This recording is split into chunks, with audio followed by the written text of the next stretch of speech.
다 함께 찬송가 410장 내 맘에 한 노래 있어 함께 찬양하시겠습니다. 찬송가 410장 내 맘에 한 노래 있어 함께 찬양하시겠습니다.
하나님 감사합니다.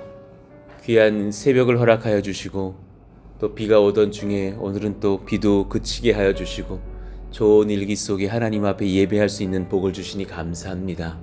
하나님 매 시간 우리를 지키시고 인도하시는 은혜에 감사하고 또 하나님 때로 비가 오든 코로나 바이러스가 창궐하든지 우리를 보호하시며 지키시고 또 우리가 간구하면 치료하시고 낫게 하시고 그 모든 환난을 또 벗어나게 하시는 주님이신 줄 믿고 찬송을 드립니다. 하나님을 의지하며 하루하루 살아가는 것이 우리에게 오늘 우리가 부른 찬송처럼 평화이며 평강인 것을 고백합니다. 하나님 그 은혜를 우리가 마음에 누리며 살 수 있는 복 주시기를 원합니다. 매 시간 긴장 속에서 살아가는 인생들도 있습니다. 그래서 늘 두렵고 늘 염려하며 그래서 몸에 병도 오며 또 부유하여도 근심하고 가난하여도 근심한 그런 사람들이 얼마나 많을까요? 그러나 우리 하나님의 백성들에게 주님께서 세상이 감당치 못할 평강을 주시기를 간절히 원합니다. 하나님 때로는 근심거리가 있으나 맡길 줄 아는 그 여유가 심령 가운데 일어나게 하여 주십시오. 이스라엘이 여리고성을 점령한다 라는 소문이 돌았을 때 수많은 사람들이 두려워하고 근심하던 그런 여리고의 백성들이 있었겠죠. 그러나 그 중에 한 명 기생 라합은 평안함으로 또 그들을 영접하고 또 하나님을 믿고 가족들을 전도하고 회심함으로 인해서 유일하게 구원을 받는 하나님의 백성이 되지 않았습니까? 하나님 그런 은혜가 우리 가운데 있기를 원합니다. 아버지가 장인어른이 돌아가고 또 남편이 죽었던 그런 아픔의 상황 중에서도 또 하나님 앞에 신앙을 지켰던 룻이 또 그렇게 보아스를 만나서 결혼하는 것이 아닙니까? 그래서 다윗의 조상이 되는 것이 아닙니까? 하나님 그 은혜가 우리 가운데 있기를 원합니다. 한 번 예수님 믿기로 한 것 잘 믿게 하여 주시고 맡기고 평강을 얻으며 주님께 권세 얻기를 원합니다. 하나님 이제 8월 한 달의 준비를 마치고 나면 이제 9월부터 교회 건축이 시작될 것으로 예상을 합니다. 하나님 길을 새로 내야 하여서 오늘 또 오후 3시경에 토목팀을 만나면서 같이 소통을 해보려고 합니다. 또 이후에 또 이제 8월 중순경에는 도시계획 심의의 미팅이 있고 또 그렇게 여러 절차들을 겪어 뒤에는 승인을 얻어야 될 터인데 그때 하나님 그 모든 절차의 속도들이 속히 진행되게 하여 주시고 큰 어려움이 없기를 원하고 기도합니다. 이후에 모든 건축의 여정 중에 하나님께서 정말 눈동자처럼 보호하셔서 공사하는 모든 그런 노동자들이 다치지 않도록 도와주시고 또 좋은 일기를 주시고 또 순적하게 그렇게 하나님 보시기에 합당한 방식으로 선한 공사가 일어나기를 원합니다. 그런 와중에 또 대금을 치러야 되는 일정들이 여러 번 있을 터인데 하나님께서 도우시고 인도하셔서 물질들이 모이게 해주시고 하나님 같이 그렇게 또 건축함에 있어서 경제적으로나 영적으로나 우리 모든 상황 중에서 평강을 얻을 수 있도록 기름 부으시고 인도하여 주옵소서. 믿음으로 기도하면서 여기까지 왔사오니 앞으로도 그러하겠습니다. 하나님 도우시고 역사하셔서 연말에 또 연초에 같이 그 새 성전으로 들어가서 같이 감사하며 하나님을 찬미하는 역사가 일어나게 하여 주옵소서. 오늘도 우리가 말씀 듣고자 합니다. 우리에게 미가서의 말씀 속에서 우리 예수님을 발견하는 귀한 시간들로 역사하시고 인도하여 주옵소서. 예수님 이름으로 감사하며 기도하옵나이다. 아멘. 감사합니다. 우리 같이 암송하실 말씀 오늘부터 또 로마서 1장 17절의 말씀으로 읽고 암송합니다. 이 암송 구절이 바뀔 때마다 한 주씩 지나가는 것인데 시간이 빨리 가는 것 같습니다. 우리 같이 읽고 암송합니다. 시작. 복음에는 하나님의 의가 나타나서 믿음으로 믿음에 이르게 하나니 기록된 바 오직 의인은 믿음으로 말미암아 살리라 함과 같으니라. 로마서 1장 17절 말씀. 아멘. 오늘 우리에게 주시는 하나님 말씀은 미가서 5장 전체를 보겠습니다. 원래는 양일에 걸쳐 받을 말씀인데 주의를 끼고 있는 본문이어서 같이 그렇게 보겠습니다. 또 같이 보는 것도 유익합니다. 우리 한 절씩 교독하시죠. 딸 군대여 너는 때를 모을지어다. 그들이 우리를 애워쌌으니 막대기로 이스라엘 재판자의 뺨을 치리로다. 베들레헴 에브라다야 너는 유다 족속 중에 작을지라도 이스라엘을 다스릴 자가 내게서 내게로 나올 것이라. 그의 근본은 상고에 영원에 있느니라. 그러므로 여인이 해산하기까지 그들을 붙여 두시겠고 그 후에는 그의 형제 가운데에 남은 자가 이스라엘 자손에게로 돌아오리니 그가 여호와의 능력과 그의 하나님 여호와의 이름의 위엄을 의지하고 서서 목축하니 그들이 거주할 것이라. 이제 그가 창대하여 땅끝까지 미치리라. 이 사람은 평강이 될 것이라. 아수르 사람이 우리 땅에 들어와서 우리 궁들을 밟을 때에는 우리가 7 목자와 8 군왕을 일으켜 그를 치리니 그들이 칼로 아수르 땅을 황폐하게 하며 니므롯 땅 어기를 황폐하게 하리라. 아수르 사람이 우리 땅에 들어와서 우리 지경을 밟을 때에는 그가 우리를 그에게서 건져내리라. 야곱의 남은 자는 많은 백성 가운데 있으리니 그들은 여호와께로부터 내리는 이슬 같고 풀 위에 내리는 단비 같아서 사람을 기다리지 아니하며 인생을 기다리지 아니할 것이며 야곱의 남은 자는 여러 나라 가운데와 많은 백성 가운데에 있으리니 그들은 수풀의 짐승들 중의 사자 같고 양떼 중의 젊은 사자 같아서 만일 그가 지나간즉 밟고 찢으리니 능히 구원할 자가 없을 것이라. 내 손이 내 대적들 위에 들려서 내 모든 원수를 진멸하기를 바라노라. 여호와께서 이르시되 그날에 이르러는 내가 네 군마를 네 가운데에서 멸절하며 내 병거를 부수며 내 땅의 성읍들을 멸하며 네 모든 견고한 성을 무너뜨릴 것이며 내가 또 복수를 네 손에서 끊으리니 네게 다시는 점쟁이가 없게 될 것이며 내가 네가 새긴 우상과 주상을 너희 가운데서 멸절하리니 내가 네 손으로 만든 것을 다시는 섬기지 아니하리라. 내가 또 내 아세라 목상을 너희 가운데에서 빼버리고 내 성읍들을 멸할 것이며 같이요 내가 또 진노와 분노와 순종하지 아니한 나라에 갚으리라 하셨느니라. 아멘. 평강은 강한 자가 얻는 권세입니다 라는 제목으로 말씀을 나누겠습니다. 이 구약 미가서를 다른 선지서들도 마찬가지지만요, 미가서를 특히나 살펴보면 그 섬세하게 하나님께서 예수님을 예표하시려고 이 5장에 가기 전까지 섬세하게 이렇게 준비하시는 어떤 것들을 볼 때가 있어요. 그러니까 심판을 할 것이다. 그 문장을 아래를 보세요. 사람의 죄악을 내가 심판할 것이다. 이렇게 말을 하시죠. 그러면 저희들이 막 이 말씀을 받으면서 사실상 영적으로는 막 긴장도 막 되는 거예요. 그러면서 또 하나님의 구원을 말씀하실 때는 내가 그 죄인들을 변화시켜 구원할 것이다. 또 이 말씀을 하셔요. 그러면 앞에 이 말씀과 그 뒤에 말씀이 사실 좀 일치하지가 않거든요. 우리로 말하면 그 모순이거든요. 창과 방패가 부딪히는 것 같거든요. 그런데 하나님의 심판을 또 말씀하실 때는 하나님을 대적하는 악인들은 내가 반드시 심판할 것이다.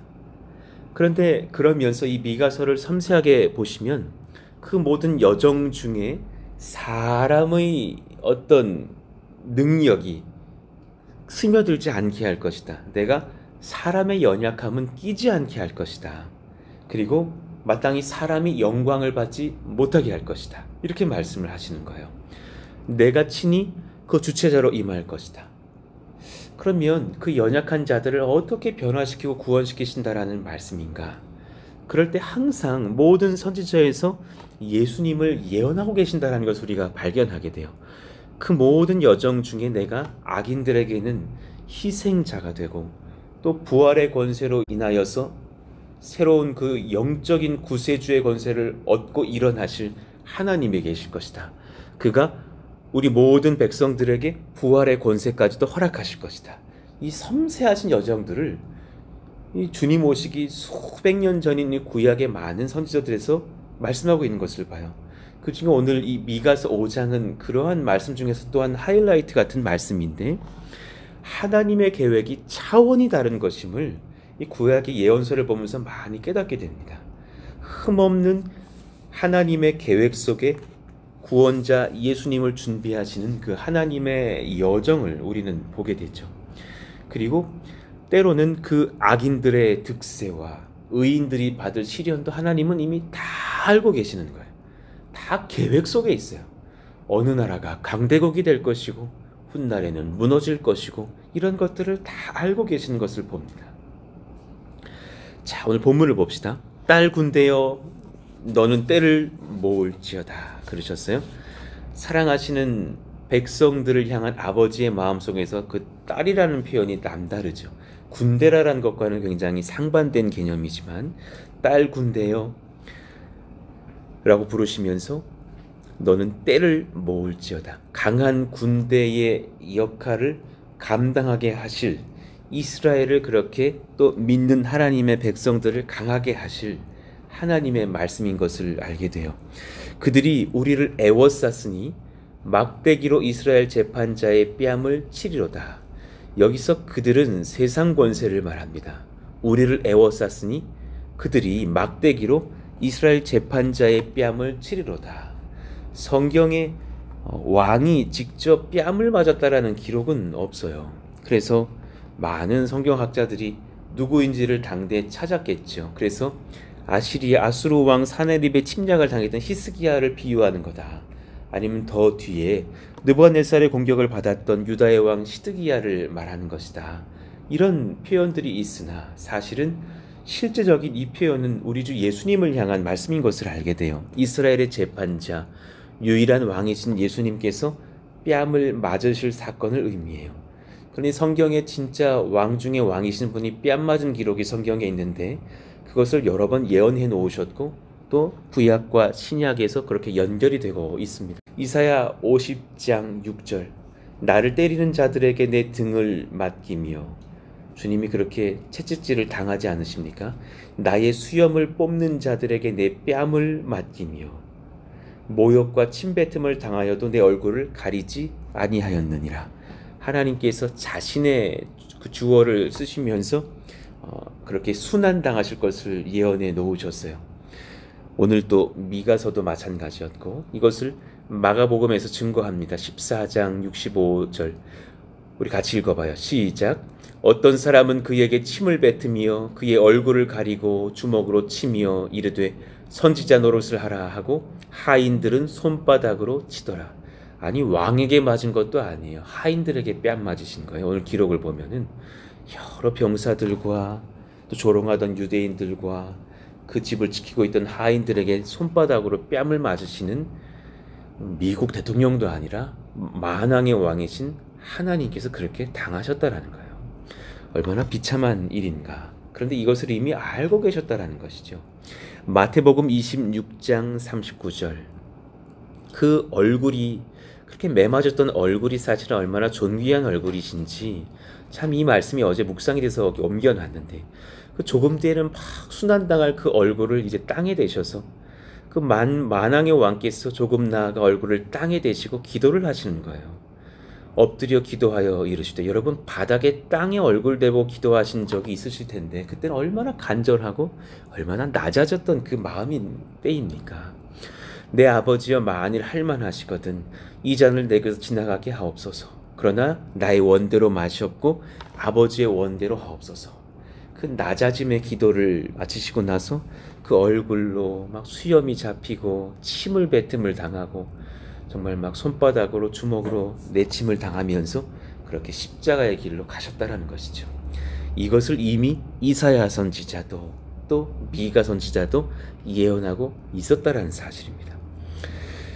그러니 하나님의 아들 구원자 예수님께서 이 땅에 오셔서 뺨 맞고 죽임을 당할 것을 먼저 선언하시는 주님께서 이제 그 시선을 다시금 베들레헴으로 돌리셔요. 예수님께서 태어나실 고향, 그 다윗의 고향이기도 하고 예수님께서 태어나실 땅이기도 하죠. 작은 땅 베들레헴, 연약한 성도를 상징하는 땅이기도 합니다. 그러나 또 풍요로움을 상징하는 뜻, 밥집이라는 뜻이에요. 떡집, 고향 같은 그런 의미를 담습니다. 사무엘상 16장 1절에 보면 다윗이 태어나는 곳이기도 하죠. 여호와께서 사무엘에게 이르시되 내가 이미 사울을 버려 이스라엘 왕이 되지 못하게 하였거늘 내가 그를 위하여 언제까지 슬퍼하겠느냐. 너는 뿔에 기름을 채워가지고 가라. 내가 너를 베들레헴 사람 이새에게로 보내리니 이는 내가 그의 아들 중에서 한 왕을 보았느니라 하시는지라. 다윗이죠. 그런데 그의 아들 이 벤이라는 표현에서는 아들 또 후사 또 하나님의 아들들이라는 뜻도 돼요. 또 하나님께서 우리에게 보내실 사실은 예수님을 향한 표현으로 받을 수도 있다고 보여져요. 그러니 이 땅에서 사실은 베들레헴에서 예수님께서 나오시는 것이죠. 미가서 5장 2절 베들레헴 에브라다야 너는 유다 족속 중에 작을지라도 보잘것없는 크기의 문제가 아닙니다. 여기서 이 차이르는 크기가 작다라는 얘기가 아니에요. 보잘것없는 미미한 비천한 어린 이런 의미예요. 그렇게 연약한 작은 존재일지라도 이스라엘을 다스릴 자가 내게서 내게로 나올 것이라. 아, 다윗이겠지. 아니에요. 다윗을 의미하는 것이 아니라라는 증거를 그 뒤에 대셨어요. 그의 근본은 그 태어날 자는 상고에 영원에 있느니라. 올람과 케뎀이라는 단어를 쓰시면서 영원한 그 시점부터 있었던 분이시라. 또 이전에 고대에 하나님께서 역사하시는 그 이전에 영원 속에서 오실 분이라 이런 뜻이에요. 그러니 그 베들레헴이 사실은 떡집의 의미가 되는 거죠. 영생하실 밥을 주시는 하나님의 땅이 될 수 있는 거죠. 마태복음 2장 6절에서 이 말씀을 그대로 받으셨어요. 또 유대 땅 베들레헴아 너는 유대 고을 중에서 가장 작지 아니하도다. 미가 5장 2절의 예언을 받는 겁니다. 내게서 한 다스리는 자가 나와서, 그리고 이 말씀 2절에는 없는 말씀이에요. 내 백성 이스라엘의 목자가 되리라 하셨음이니라. 이 예언이 성취가 되는 말씀으로 아들 예수님께서 오시잖아요. 그런데 이 목자라는 말씀은 또 미가서 5장 3절 이후로부터 받게 돼요. 그러므로 여인이 해산하기까지 이스라엘과 시온을 상징하기도 하고 마리아를 상징하는 여인이 등장하면서 해산하기까지 그들을 붙여 두시겠고, 그 후에는 그의 형제 가운데 남은 자가 이스라엘 자손에게로 돌아오리니. 4절 같이 한번 읽어보시죠. 시작. 그가 여호와의 능력과 그의 하나님 여호와의 이름의 위엄을 의지하고 서서 목축하니 그들이 거주할 것이라. 이제 그가 창대하여 땅끝까지 미치리라. 아멘입니다. 너무 신기한 것은 다윗도 목축을 했고 또 예수님은 목수였으나 실제로 자신이 목자라고 표현을 하셨죠. 그러니 같은 예언의 성취도 사실은 있는 것인데, 분명히 예수님은 목축을 한다 하셨어요. 그래서 수많은 또 후대 사람들은 그 목 양치는 자 중에서 하나님의 이제 아들이 오실 거라 생각했던 사람들도 왜 없지 않았을 거예요. 그런데 이것은 사실 직업을 의미하는 것이 아니었어요. 예수님께서 자신의 백성들에게 어떤 존재로 오실 것인지를 말씀하시는 예언이었어요. 그래서 이 예수님께서 예언을 증언하셔서 이 말씀을 성취하십니다. 요한복음 10장 11절 본인이 직접 이렇게 말하셨어요. 같이 읽죠. 시작. 나는 선한 목자라. 선한 목자는 양들을 위하여 목숨을 버리거니와. 할렐루야. 그는 정말 우리 가운데 영적인 의미로서 목자가 되셔서 우리 가운데 오셨습니다. 그러니 우리는 두 번째 진리를 맛보게 됩니다. 평강은 모든 전쟁에서 승리할 수 있는 강한 자의 심령에 있는 것입니다. 여러분, 이 의미를 한번 묵상해 보셔요. 평강은 모든 전쟁에 승리할 수 있는 강한 자의 심령에 있는 것입니다. 성경이 언급하는 이제부터 등장할 평강의 권세는 강한 용사의 권세입니다. 5절 말씀에 이 사람은 평강이 될 것이라. 아수르 사람이 우리 땅에 들어와서 우리 궁들을 밟을 때에는 우리가 7 목자와 8 군왕을 일으켜 그를 치리니. 이 말씀이 사실은 구약의 실제 왕들을 향한 예언으로서의 성취로 보기는 어려워요. 그러나 당시에 이스라엘 백성들이 이 말씀을 받기에 너무나 이해하기 쉬운 강적이 아수르였어요. 그 땅을 표현하면서 이렇게 말씀하시는 것으로 우리는 봐도 무방합니다. 그들이 칼로 아수르 땅을 황폐하게 하며 니므롯 땅 어귀를 황폐하게 하리라. 그러니 이 사람, 이 강한 자가 일으킬 군대와 여러 왕들이 일어날 것인데, 그 하나님의 사람들이 일어나서 니므롯과 또 아수르를 무너뜨릴 것이라. 니므롯은 그 아수르의 또 하나의 강력한 군대의 지명이기도 한데, 또 창세기 10장 8절에 보면 세상에서 첫 번째로 스스로 또 많은 사람들에게 영웅으로 불렸던 자, 그러니 자기 이름을 내는 자의 대표된 이름이죠. 자기 영광을 추구하는 자들의 땅 어귀를 황폐하게 하리라, 이렇게 해석할 수 있습니다. 아수르 사람이 우리 땅에 들어와서 우리 지경을 밟을 때엔 그가 우리를 그에게서 건져내리라 하셨습니다. 그 한 사람, 그 목자로 오신다라는 그분이 얼마나 강력할 것인지에 대한 말씀이에요. 그러니 여러분, 성경을 묵상해 보건대 평강은 항상 강함과 함께합니다. 주님이 우리에게 평강이 있을지어다 그러면 내가 강력한 왕으로 임할 것이니 너희들은 안도해도 될 것이야, 이 말씀과도 같아요. 연약한 자가 평강을 외칠 수 없거든요. 속국으로 있는 자가 우리 평강하다 할 수 없잖아요. 하나님께서 강하게 우리를 다스릴 것이라, 보호하실 것이라는 말씀입니다. 그런 그 평강을 잃지 않으시기를 원합니다. 이사야 선지자도 너무나 독특하게 이 동일한 말씀들을 여러 번 말하셨어요. 하나님께서 이 아수르 땅을 향한 멸망을 예언하시면서 동시에 사실은 하나님 나라의 강력함을 선포하시는 말씀들이 이사야서에도 많습니다. 이사야 27장 13절에 봐도 그날에 큰 나팔을 불리니 아수르 땅에서 멸망하는 자들과 애굽 땅에서 쫓겨난 자들이 돌아와서 예루살렘 성산에서 여호와께 예배하리라. 이사야 30장 32절 여호와께서 예정하신 몽둥이를 아수르 위에 더하실 때마다 소고를 치며 수금을 탈 것이며 그는 전쟁 때에 팔을 들어 그들을 치시리라. 그런데 이 이사야서에서 등장했던 아수르의 멸망도 여러 번, 오늘 본문만이 아니라 너무 많이 등장하는데, 그때마다 하나님의 아들이 오실 것을 같이 예언하고 계신 것을 본다면 단지 아수르 한 나라의 멸망을 말씀하신 것이 아니라라는 것을 보게 돼요. 아수르를 역사상 존재했던 그런 강대국 아수르로만 해석하는 것은 어려움이 따라요. 오히려 평강의 왕께서 모든 악의 세력을 진멸하시고 하나님의 백성 구원하실 것으로 보시는 것이 오히려 더 평안한 해석이 됩니다. 그러니 이 말씀을 우리 심정 가운데 받으십시오. 이 사람은 평강이 될 것이라. 이 사람은 다시 해석하건대 모든 여러분들이 당할 영적 전쟁에서 승리케 하실 능력의 왕이 되실 것이라. 할렐루야입니다. 예수께서 우리와 함께 하시니 우리 또한 강한 용사요 평강의 권세를 소유한 성도이고 교회입니다. 이 권세를 오늘 잊지 않고 마음에 품고 돌아가시기를 원합니다. 이사야 9장 6절 우리 같이 한번 읽어볼까요? 시작. 이는 한 아기가 우리에게 낳고 한 아들을 우리에게 주신 바 되었는데 그의 어깨에는 정사를 메었고 그의 이름은 기묘자라 모사라 전능하신 하나님이라 영존하시는 아버지라 평강의 왕이라 할 것임이라. 할렐루야. 이 강한 왕이 오셔서 우리에게 평강의 왕으로 오실 것인데 그 말씀을 또 로마서에서 사도 바울이 받습니다. 16장 20절 우리 같이 읽어봐요.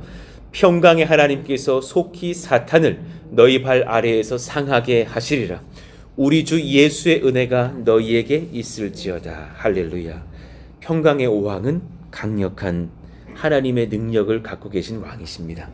고린도후서 13장 11절 마지막으로 말하노니 형제들아 기뻐하라. 온전하게 되며 위로를 받으며 마음을 같이하여 평안할지어다. 또 사랑과 평강의 하나님이 너희와 함께 계시리라. 거룩하게 입맞춤으로 서로 무난하라. 하나님의 강하심과 하나님의 그 사랑이 공존하고 있는 그 아름다운 말씀을 보게 됩니다. 데살로니가전서 5장 23절 같이 읽죠. 평강의 하나님이 친히 너희를 온전히 거룩하게 하시고 또 너희의 온 영과 혼과 몸이 우리 주 예수 그리스도께서 강림하실 때에 흠없게 보존되기를 원하노라. 아멘입니다. 얼마나 탁월하시면 우리가 말일에 주님 앞에 설 때에도 흠없이 보존된 몸으로 설 수 있는 그런 탁월한 권세가 있으셔서 우리 가운데 평강을 주신다 하셨습니다. 자, 그러니 우리 세 번째 진리로 인도를 받습니다. 우리 같이 읽어보시죠. 시작. 하나님의 백성들은 강력한 하나님의 평강의 권세를 보았기에 더 이상 사람의 권세를 의지하며 살지 않습니다. 우리의 힘은 하나님의 말씀과 사랑과 권세와 은혜입니다. 그 중심에 우리 주 예수 그리스도께서 서 계십니다. 할렐루야. 참으로 할렐루야입니다. 그래서 저희가 근심 없이 이렇게 교회를 섬기고 또 하나님의 은혜를 맛볼 수 있는 것을 깨닫습니다. 하나님께서 평강의 권세로 우리 가운데 임하십니다. 우리가 한 가지 힘이 있습니다. 하나님의 말씀, 하나님의 사랑, 하나님의 권세, 하나님이 우리에게 부어주신 은혜입니다. 그 중심에 예수님이 서 계십니다. 7절 말씀에 야곱의 남은 자는 많은 백성 가운데 있으리니 그들은 여호와께로부터 내리는 이슬 같고 풀 위에 내리는 단비 같아서 사실은 굉장히 연약하다라는 거죠. 사람을 기다리지 아니하며 인생을 기다리지 아니할 것이고 우리 또한 사람을 의지하지 않게 되는 백성들이 되는 거예요.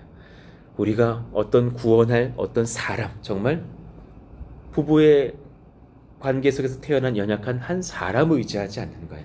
인생을 기다리지 아니할 것이며 이사야 31장 8절 아수르는 칼에 엎드려질 것이나 사람의 칼로 말미암음이 아니겠고 그러셨어요. 분명히 사람의 칼로 악한 사단의 권세가 무너지는 것이 아닐 것이라. 칼에 삼켜질 것이나 사람의 칼로 말미암음이 아닐 것이며 분명히 선포하셨어요. 그는 칼 앞에서 도망할 것이요 그의 장정들은 복역하는 자가 될 것이라. 하나님의 칼이 역사하실 것이라. 이 믿음으로서 이 말씀 받으시기를 원합니다. 그러니 이 지혜가 있는 한 우리에게 교만도 없습니다. 열등감도 없습니다. 다시금 그 심령을 점검하셨으면 좋겠어요. 정말 제가 반복해서 가끔 설교하나 정말 여러분 자존감이 성도에겐 정말 중요하지 않아요. 너무나 많은 특히나 이 말씀을 많이 하는 분들이 보통 50대 60대 여성들이 이 말씀 많이 해요.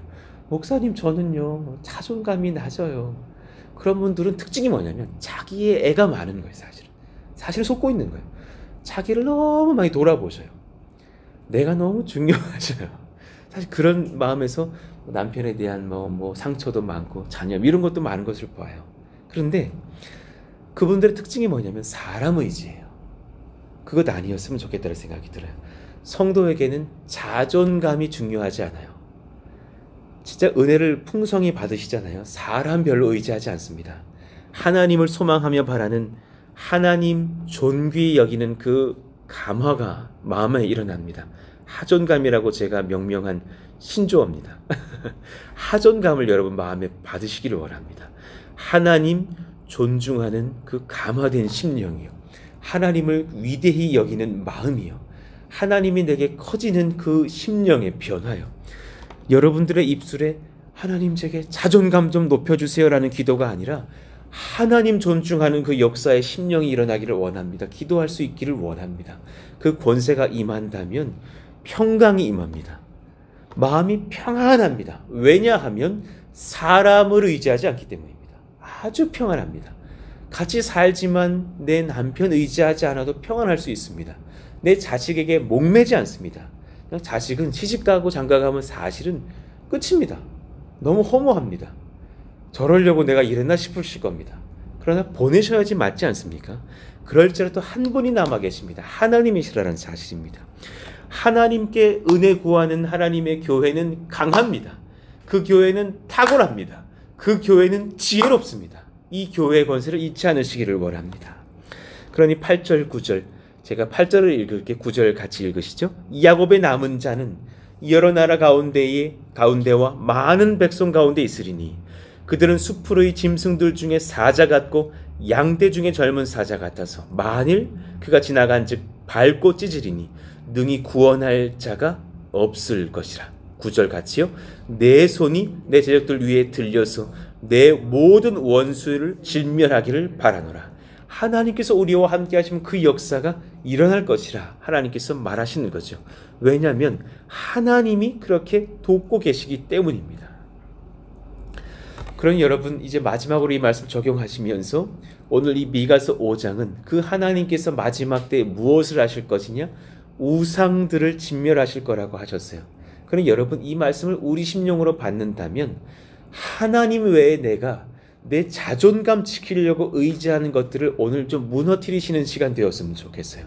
하나님 외에 내가 의지하는 또 다른 많은 것들을 우리는 우상으로 말할 수 있지 않습니까? 그 모든 우상들이 심판의 때에 무너질 것입니다. 하나님의 붙잡은 모든 것들을 버리시기를 원합니다. 그것이 오히려 평강을 얻는, 평강의 주님 만나는 그 주께 복을 받는 비결이 됩니다. 10절, 13절, 14절 그 뒤에 15절까지 계속해서 하나님께서는 그 말씀들을 이제 말씀하셨었죠. 계속해서 우상에 대한 것들을 말하고 계시는 거예요.